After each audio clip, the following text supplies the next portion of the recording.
So let's transition into the economics and investments.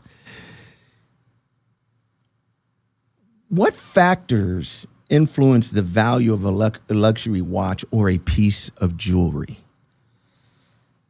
Oh, that's a good one.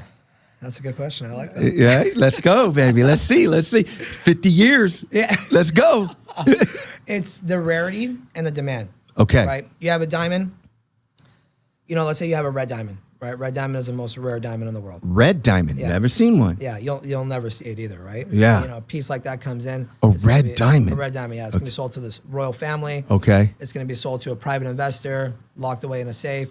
You know, let's say a half carat, 1 carat diamond, or half carat red diamond will go for like $1 million, $2 million. Really? Yeah. But let's say you have like a 1 or 2 carat. Like I have a friend of mine that has a 10 carat pink diamond. Okay. He bought it like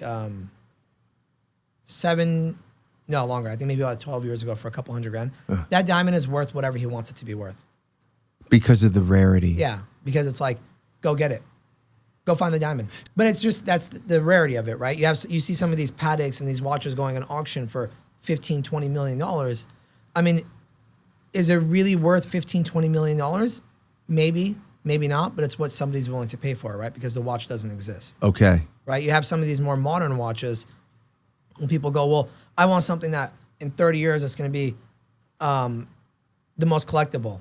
Well, then a day-date is not your pick, right? Okay. Oyster Flex is not your pick. Okay. Right? You have to go towards more watches like the Platinum Daytona, right? Okay. They don't make that many of them. Okay. Each Rolex store maybe gets one a year.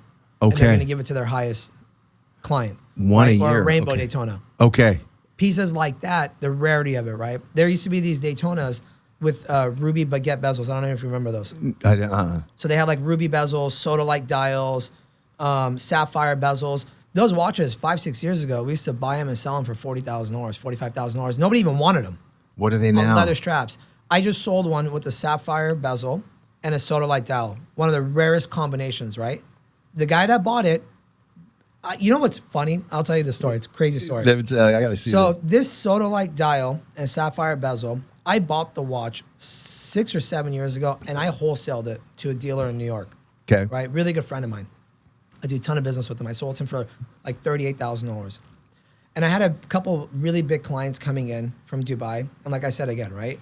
We have the name, we have the ability. I picked up the phone. I said, hey, dude, because I know he has crazy pieces that he buys. I need a bunch of pieces. I have some of my big clients coming in from international. Send me pieces. The guy sent me like $5 million in merchandise. Okay. And watches and stuff, right? Okay. And that was one of the watches, but it didn't click to me because it was so long ago.